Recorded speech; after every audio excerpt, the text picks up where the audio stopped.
Many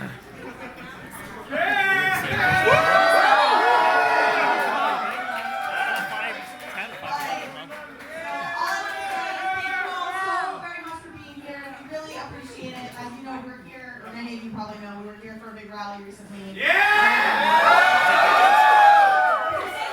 back and paying this time, we really appreciate it. I'm now going to introduce Andrew Yang. Hello, Los Angeles.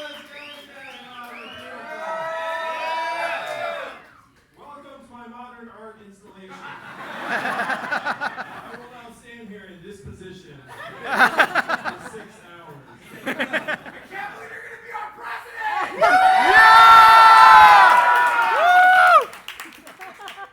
Thank you. You guys are the best. So I don't know if there was like an opportunity. How many of you saw the Maher appearance?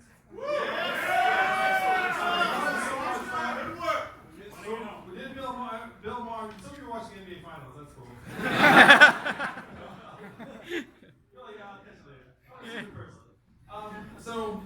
So we just did overtime, and then I had some time with Bill afterwards, and then Bill was like, he was really, he knew everything about me and the campaign, and we were talking about the fall debates. So we all know I qualified for the June and July debates.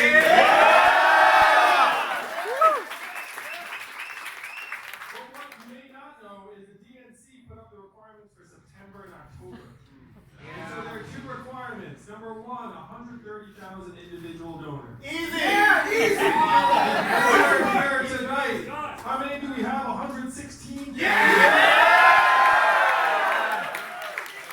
we all know we could get another 14,000 donors, just the people in this room, if we felt like it. We have like 3 months to do it, but we're going to take much less than that. We're going to get this done the next week or 2. And then the second criteria is I need to be polling at 2% or higher in 4 polls between June 28th and Labor Day. Cakewalk. Easy. Right now I'm at 1 to 3% depending upon the poll of the state. And this is before Bill Maher tonight. This is before The Daily Show. Before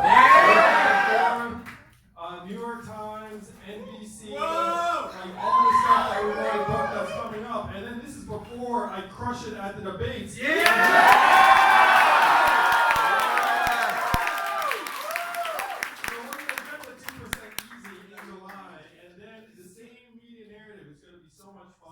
They're going to be like, who has made the fall debates? Who's made September and October?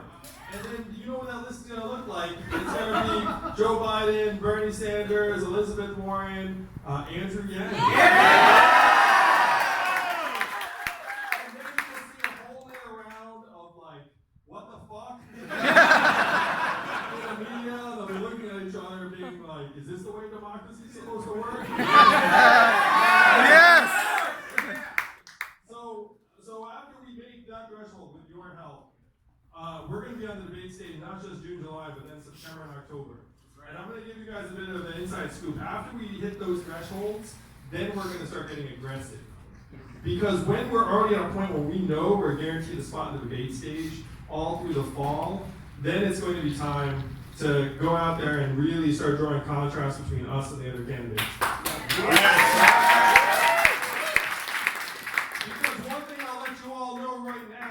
I do not give a shit about a spot in the Joe Biden administration. And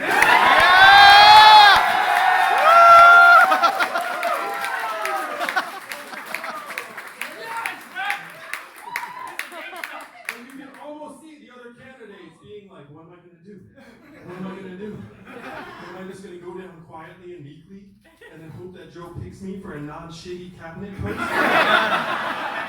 Go big or go home! And we all know from day one that this is going to be a high variance campaign. We're playing to win, am I right? So you guys will see the seat change. Like after I make the debates in September and October, then all of a sudden, like the Andrew persona is going to start going up a little bit more. That's right. We're going to start just saying facts, and drawing contrast between us and the other candidates. I like most of the other people running for president, but I do not think most of them should be president, honestly. I mean, there's a difference between liking someone as a human being and thinking this person's going to be our president. Because I would not be running for president if I didn't think we had mammoth problems that are getting more and more serious by the day. Yeah. And I'm not, this you couldn't tell this just by looking at me, but I'm not that much of a poker player. But one thing I know in poker is that sometimes the worst hand you can get is a good hand. Because then you stick around, and then you lose. And unfortunately, that's what I think some of the other Democratic candidates are. They're like a good hand, and they're going to preside over the continued disintegration of our way of life. And that's what I'm trying to prevent.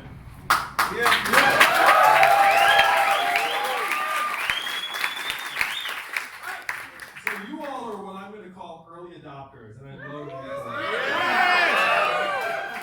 How many of you have had this experience where like, yo, have you checked out this Andrew Yang guy? Fuck and then have people like not respond to you. But then now they're doubling back. That's right. Like, oh, wait a minute. This is the guy you were telling me about. So I love you for it because that's the early adopter experience. You know what I mean? Like you get there before others, you spread the word, and then they come back to you later and we're like, okay, now I get it. Now I understand. Your friends are what's called early mainstream. You know what I mean? You're early adopters, they're early mainstream, we're gonna go get them, and then we're gonna get like mid-late stream and late-late, and like the actual mainstream.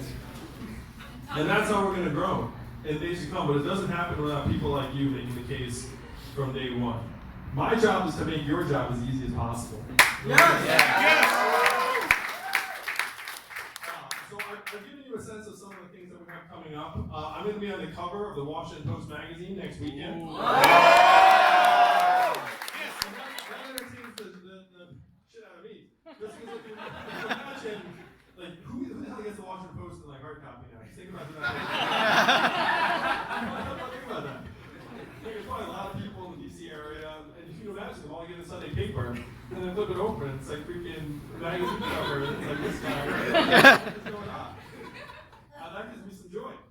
So that's happening next weekend. We have all of these media hits that are coming because the mainstream media has realized, it's dawned on them that our campaign is perhaps the most fascinating story of the 2020 election.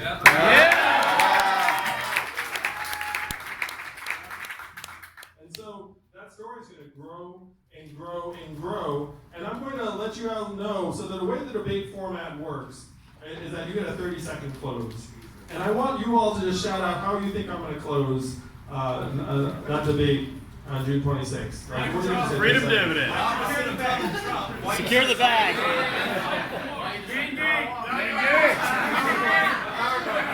Not left, but right, but forward. So the two main candidates for my 30-second close. And I got to say, this debate format is bizarre. So in an ordinary debate, you have a genuine conversation. There's going to be none of that at this debate. It's like, what it's going to be is it's going to be the moderator being like, you know, John Hickenlooper, what do you think about this? And then John Hickenlooper goes, well, actually, what I want to talk about for 60 seconds is this. They're like, so that's the actual format of the debate. And at the end of the debate, it's going to be like 30 seconds to make your case to marry people who go. And if you've been part of the Yang Gang, you know there are a couple of different things I could say. So number one is, we need to solve the problems that got Donald Trump elected, and I'm the candidate for the job, because the opposite of Donald Trump is an Asian man.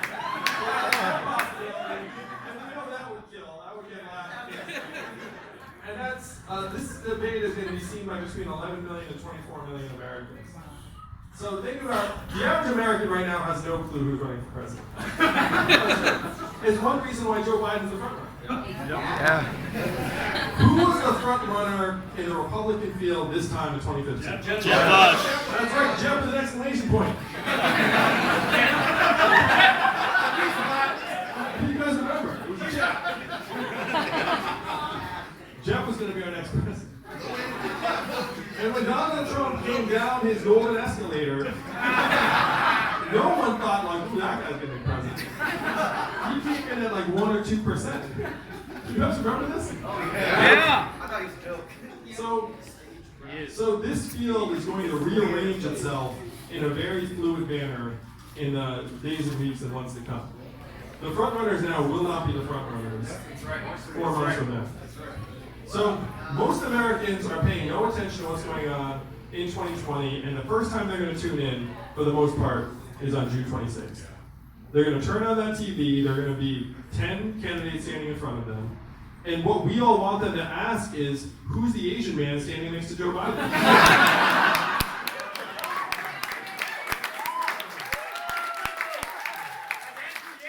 Andrew Yang, that's right.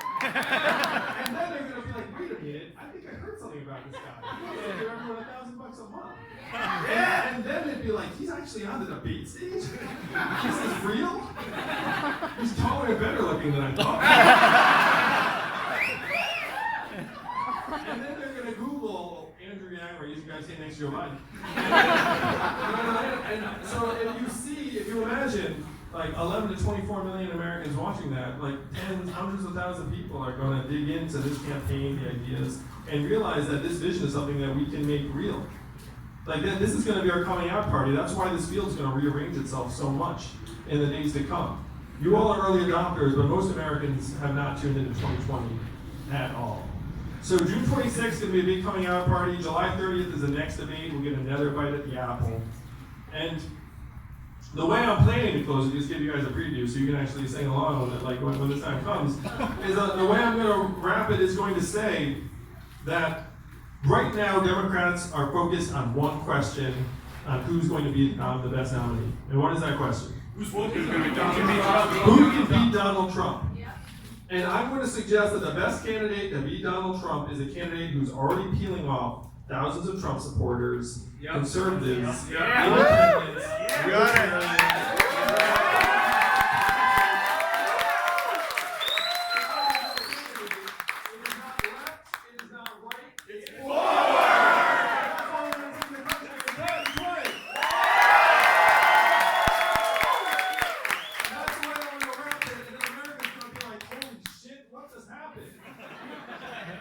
Made a Trump ton more sense than these other characters. They're speaking a whole other language.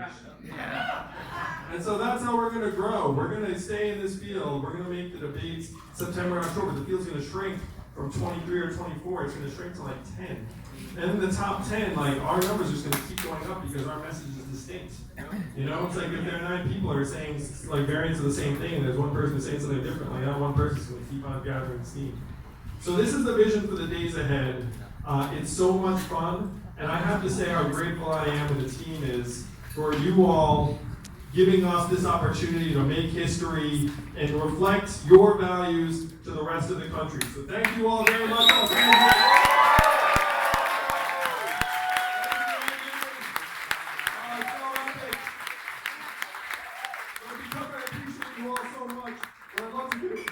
So first, give a shout out to Carly.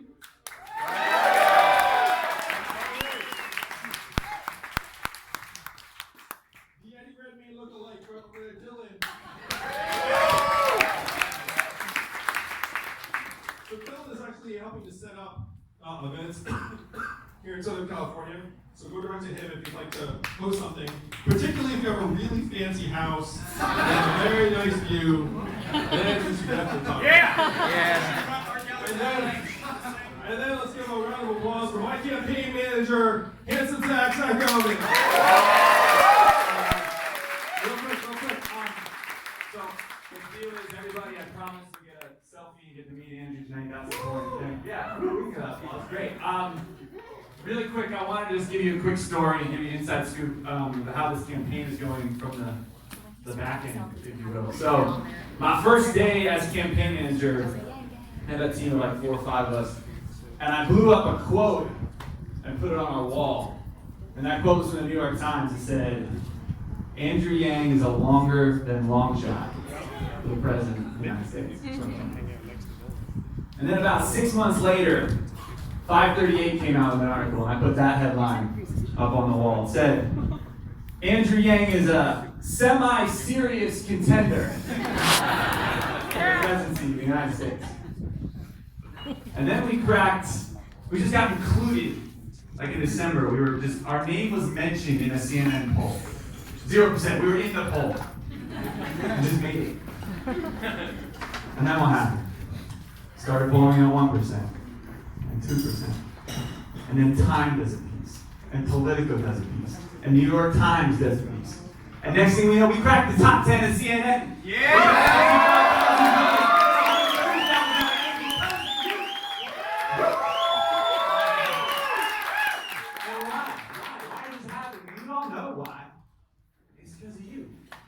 It's because of the Yang Gang. Yeah.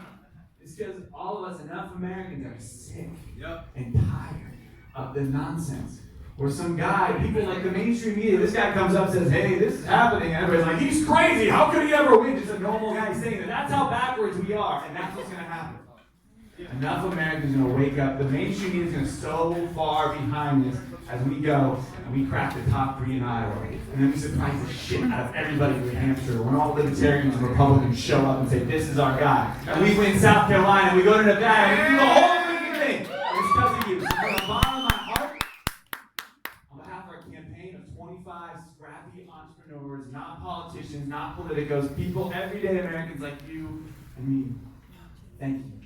We are working 24/7 every single day to get this guy in the White House. I know you guys are playing your part. So thank you all. We're going to do this thing in 2020. Let's do it.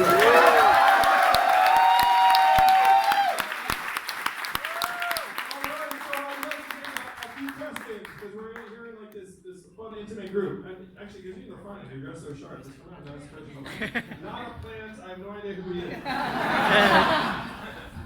Andrew. So, first of all, I love you.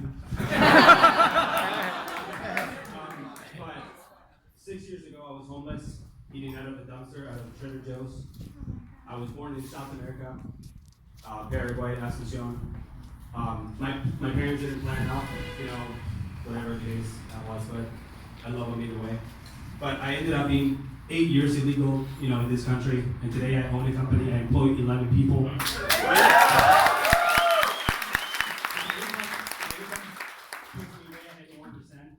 Which is only $295K, but about that.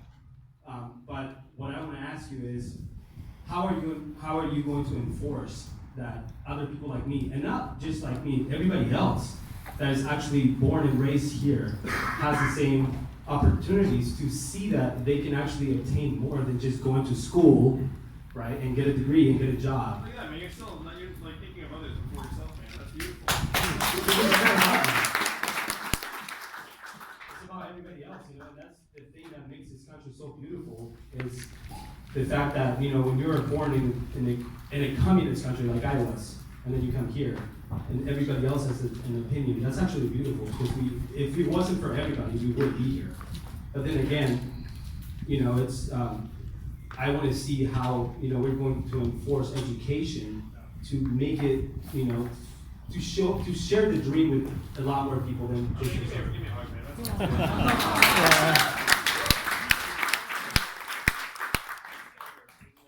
He's in solar renewable energy too.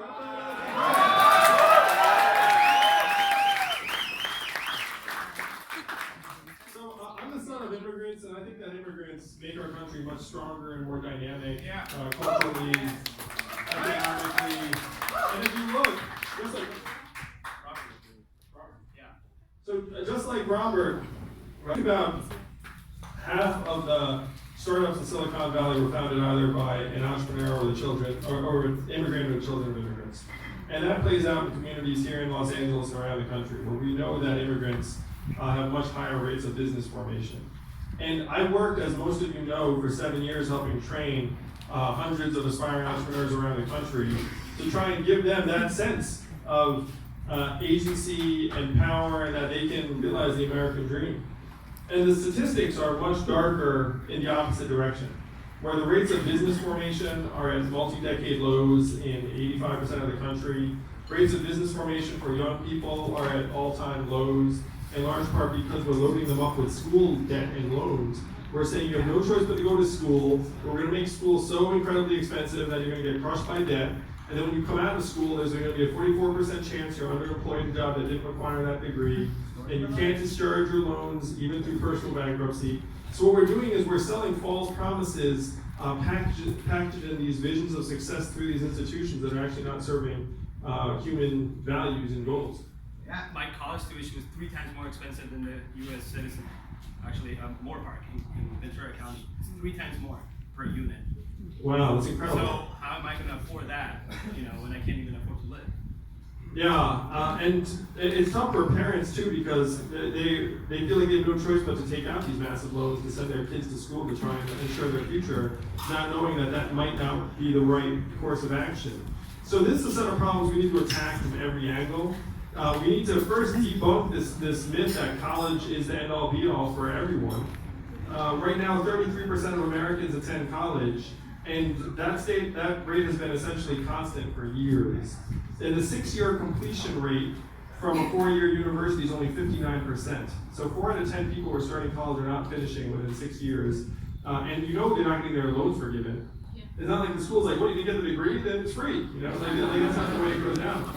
So we need to try and push more people to pursue other courses of training or job opportunities or technical training or apprenticeship or vocational that is not college. We need to destigmatize the trades, and one of the things I say is like those jobs are going to be much harder to automate away than a lot of the jobs that are filled by college grads. It's a lot easier to automate away a basic accounting or bookkeeping job than it is a plumber or electrician. You guys imagine what a robot plumber would take?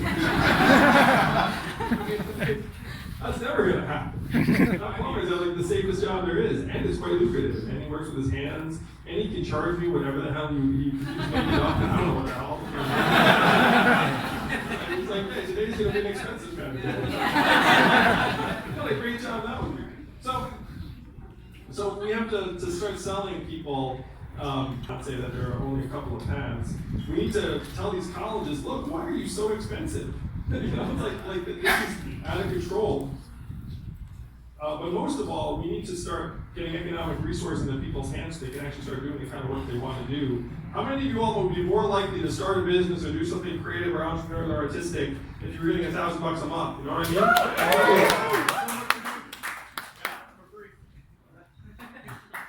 But thank you for being such an awesome role model and for making America all more stronger, dynamic.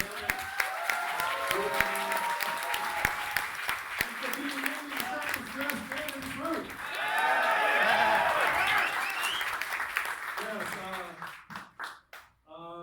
the front. I'm a sucker. Also not plans.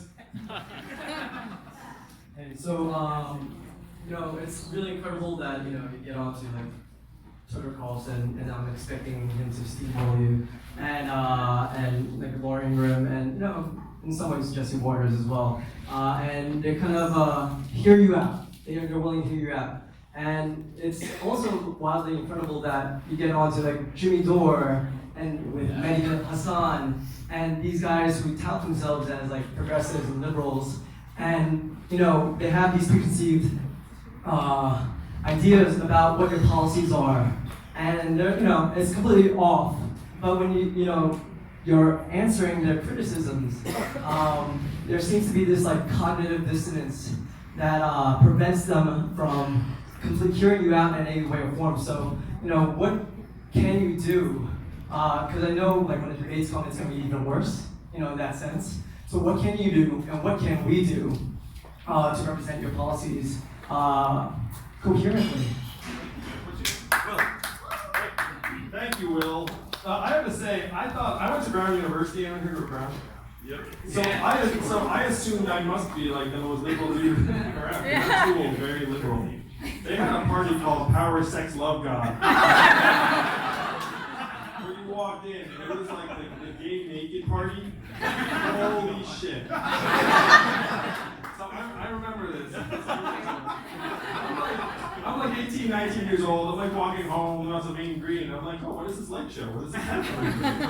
I was like, oh, it's Power, Sex, Love, God. So I was like, oh, let me check it out. I walked in, I was like fully clothed. I was like, whatever. I was like, walking in, like, holy shit. This is a naked gay party. I can't tell what gender is going on where. And like, just so many people are just like making out right in front of me. And anyway, so this is where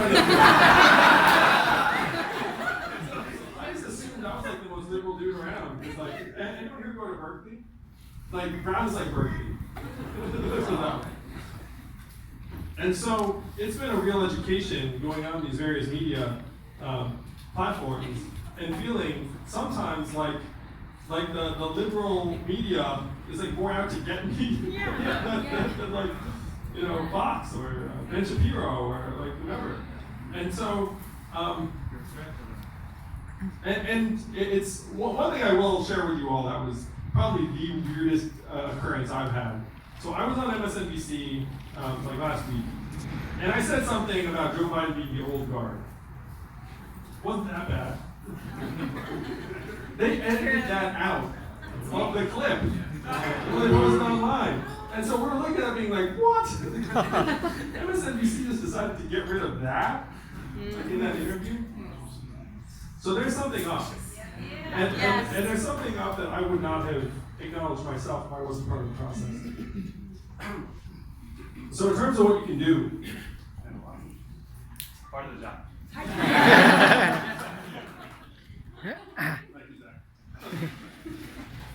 So in terms of what you can do, if you could take your favorite piece of press or interview and just be like, hey, just check this out, like 2 folks, and just try and get them to open their minds.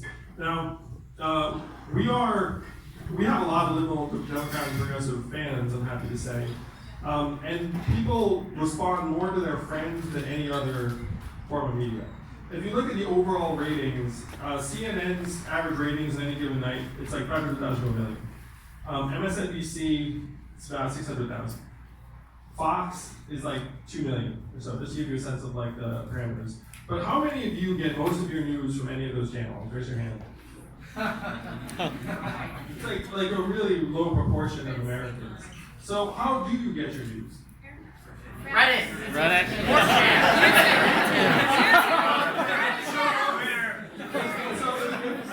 I would summarize that and just say the internet. But by internet, that often means other human beings, am I right? And so what we need your help to do is just let other human beings know about the campaign in a way that they'll be open to. And we can do an end run around like the cable network very easy. Like, I'm gonna keep doing the cable news because, so how many of you have a landline? Let's try that.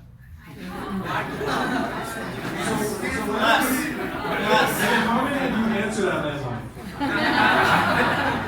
All right. So the way political polls are run is they call landlines. It's unbelievable. And then people pick up that landline. And then they have a conversation with the pollster. I know. So you have to go on cable news to reach those people because they're watching cable news. But we can do an end run around cable news for most Americans. It's a very weird system we've come up with where they poll in that way. There are a couple of firms that are now polling in more modern ways.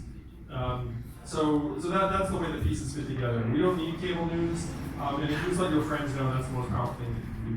Thank you, Mark. Exactly, we need a female touch. Come on up.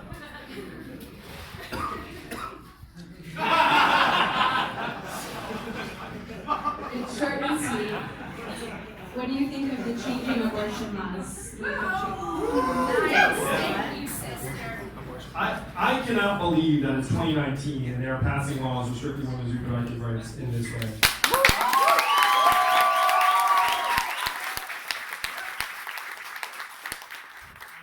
I'm going to fight for women's reproductive rights. Yeah! So I'm on the record saying I don't think male legislators should have anything to do with your decisions. I think we should leave the fucking room and let you figure out what you want to do. I also think that if men got pregnant, we have a very different set of rules. So all humor aside, there's nothing in the Constitution about the number of Supreme Court justices. So I would. So we have a firestorm going on right now for a couple of reasons. One, we have 9 justices, and two, we have lifetime appointments. So if you have lifetime appointments, it becomes rational to freak out if an 85-year-old gets a cold. Usually like, oh my gosh. if something happens to her, like the law of the land could change. And like, what modern society functions that way? Where it's actually rational for us to like follow Ruth Bader Ginsburg around, like, freaking like, you know, like germ wipes.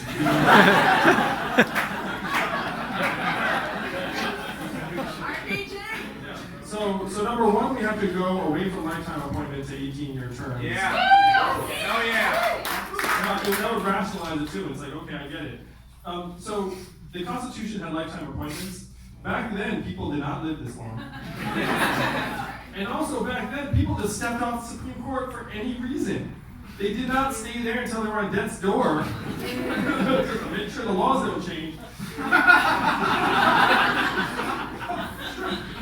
So we gotta modernize, go to 18-year terms, and then we have to take the number of justices up. Because Germany, I think, has 21 justices.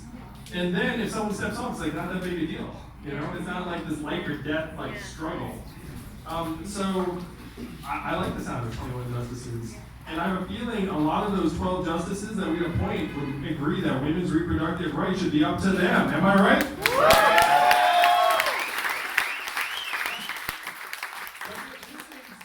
This to me is something that it's unfathomable that in 2019 states are literally trying to take us back to a point where women can't get abortions legally in those states, and I'm going to fight it every step of the way.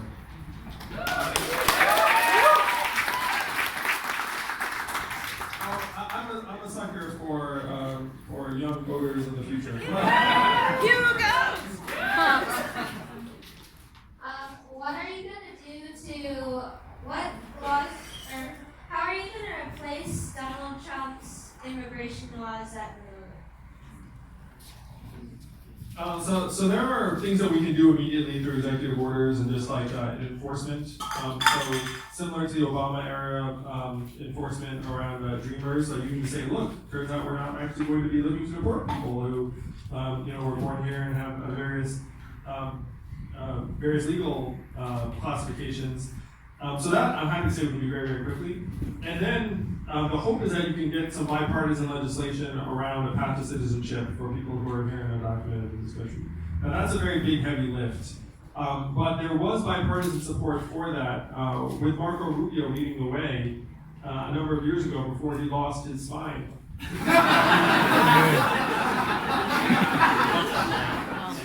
So I'm optimistic that we can revive it because it's the only rational approach. Like even talking about deporting 12 million people is just, it's ridiculous, it's impossible, it would collapse regional economies, it would be a humanitarian crisis. Like the whole thing is a non-starter, it's stupid.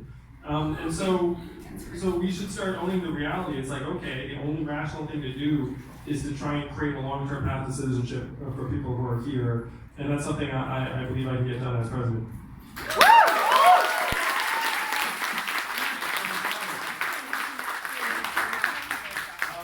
Yes. Yeah,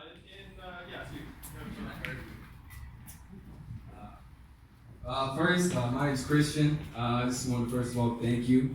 I basically said when I first found out about you, wow, this guy's living the exact life I want to live. Successful entrepreneur, exits early in his career, takes his resources, but he doesn't just go off live on a yacht. He takes resources, reinvests, helps for entrepreneurship and opportunities in communities where opportunities are historically lesser.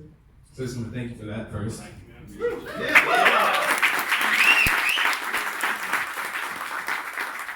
But my question is, you talk about how free college probably is not the most efficient use of government funds right now, and that's something I would have to agree with. But how do you expect to spur people to go to those blue-collar jobs if that's not something that they're currently headed to right now?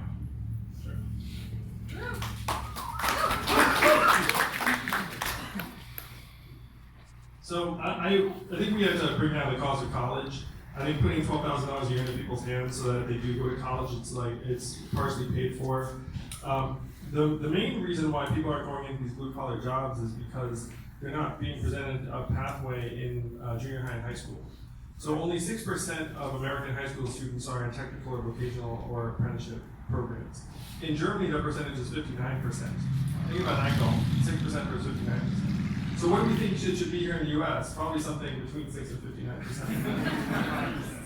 So if it was an option in these high schools, then more kids would do it. And they'd find, hey, I like working with my hands. Like, I like fixing stuff. Like, this will pay me like $17 an hour. Like, I don't like college anyway. Like, so if you, the trick is in these high schools, it's not easy to create a technical or vocational apprenticeship track because a lot of times you actually need a garage, you need tools, you need trainers. It's easier just to get like a school teacher. No offense, the teachers are very important and very, very skilled. Thank you. But so it's not an easy thing just to be like, hey, now we're gonna have this like mechanics program or whatever the heck you're gonna build. But if you create those options for people at the junior high and high school level, then more people will gravitate towards it. Thank you.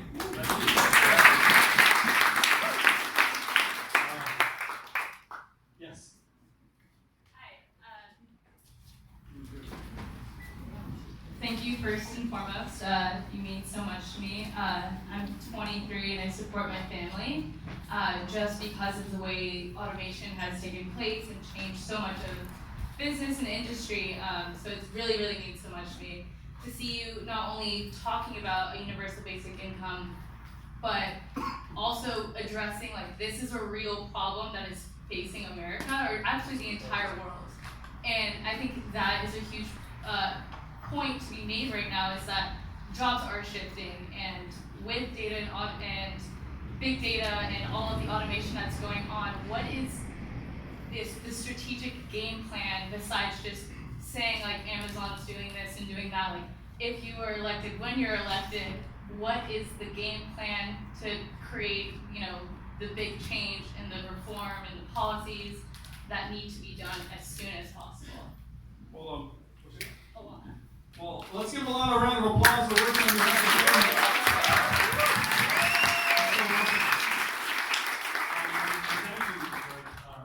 Thank you for saying I mean a lot to you. You mean a lot to me too. Give me a hug.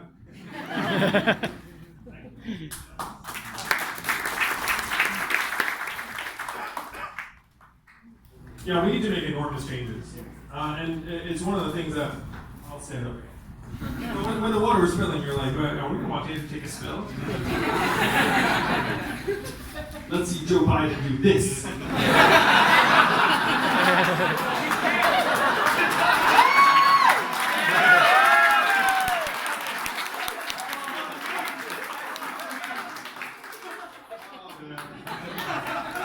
I can't wait to take the knives out in July.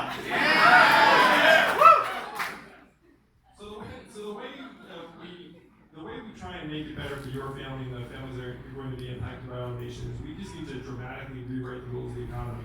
And this is one reason why I'm in such a different place than the other candidates.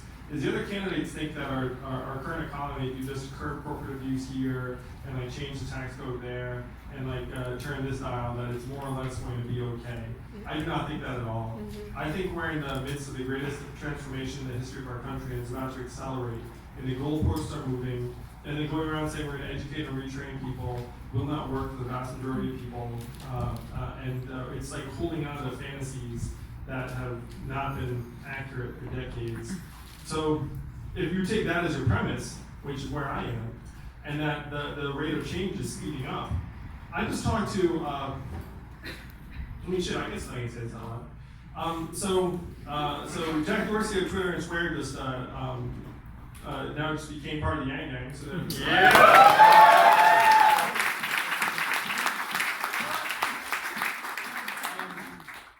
then he said to me, hey, AI's going to actually get rid of a lot of basic coding jobs. And it's like, and like how many politicians are talking about that? Yeah. You know what I mean? And so if you believe that that's where we are, then it's like, wow, we got to like actually just make bigger moves and just put economic resource into people's hands, and then have people be able to create paths for themselves, like your family and other families, like as quickly as possible. So obviously the freedom dividend would be one big move. Like the challenge I see before us is that we need to actually create more avenues for people to do the sort of things that they want to do and create a market to support that. So putting $1,000 a month into people's hands would be very, very directly beneficial. But that's not where we should stop. We should then start trying to create more robust means of support for arts, creativity, journalism, entrepreneurship, caregiving, and then create a new way to both measure and reward people who contribute to our society's progress. It's actually an evolution of our economic measurements. So this is not a quick fix. $1,000 a month, best thing we can do. Like that's actually a legitimately pretty quick fix. We can control our capital flows much more easily than we can control just about anything else. If I said, hey, we're gonna make apprenticeships happen in high schools around the country, that's gonna take a while. Like even if you execute brilliantly, that's gonna take a while. But if you want to get money into people's hands, you can actually make that happen in 1 to 2 years.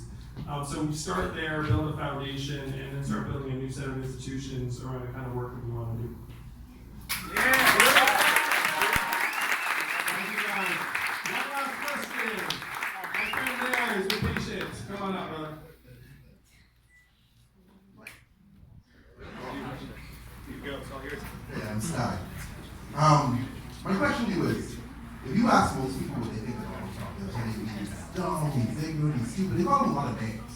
But you gotta realize he's a man who'll be 60 and 70 and very talented politicians, took over the Republican Party, allowed them to go completely 180 degrees against everything that they stood for. Yeah. So I think most liberals seriously underestimate him. I mean, what do you think of him and how would you handle it?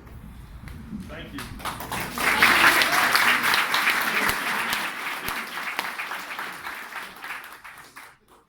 Those are just facts.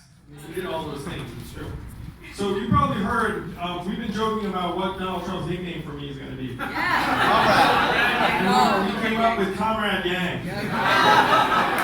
Because it's like a little racist.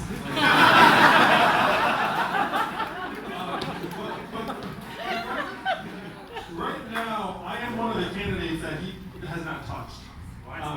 And there's an operating theory that he wants to pick out people that he eventually wants to run against. Low-hanging fruit. Low-hanging fruit. So a couple people he has never touched online, AOC, and me. Like the people that he actually doesn't think he's going to win easily if he starts to poke them in various ways. Now, I think I have a much better chance. I'm going to win the presidency. I'm going to transform.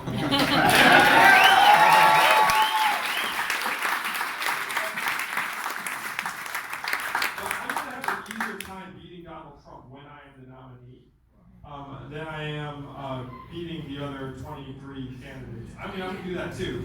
But that's going to be the hard part. It's like I'm going to do the hard part first, and then the easier part, as the nominee. Now, that's not to say that I think Donald Trump's not a formidable opponent, because he is. He's like an avatar of a particular cultural moment. He's like, you know what I mean? He's like some kind of like strange, like radioactive like media creation, like conjured up in like a McDonald's lab or something. But it is formidable, and it certainly put to shame like the Jebs and like the other politicians who were like, he's so divisive. You know, it's like, fuck you. So he was like a much more significant cultural force than the other Republicans. And so my challenge in many ways is to become like a different cultural force myself, like a different, sort of his nemesis. And he called out at a particular point. He said he can't wait to run against other Democrats. The one thing he worries about is that some new person comes out of nowhere that no one's ever heard of. He's like, that's the only thing that keeps me up at night. And dozens of people emailed me that day and were like, he's talking about you.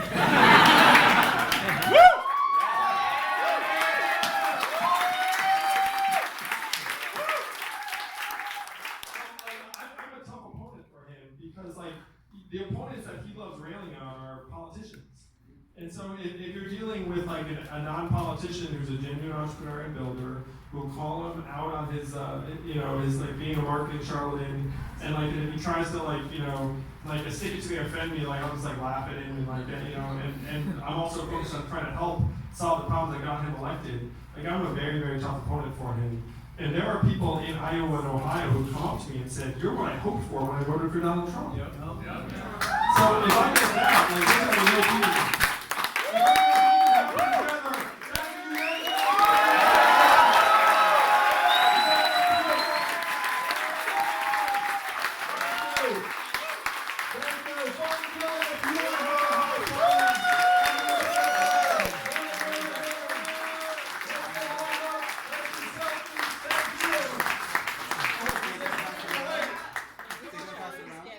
Elaine's gonna talk about not getting involved with LA Yang Gang, and then we'll form a line here. What do you think, Zach?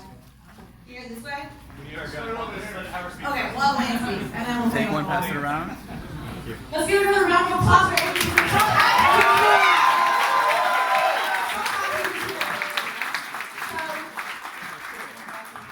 What's up, Los Angeles, Southern California? So my name is Elaine Wade, and Margot Pauseng. We are with the Southern California Yang Gang. Also known as SoCal Yang Gang. And what is involved locally and be a part of the Yang Gang that's right in your backyard, please get involved and find us on Facebook, Twitter, and Instagram. So we're going to be circulating, so feel free to ask us questions. We have cards right here. But also, if you have a venue or you want to host a fundraiser, just host anything, we want the help. Please join SoCal Yang Gang. Thank you very much.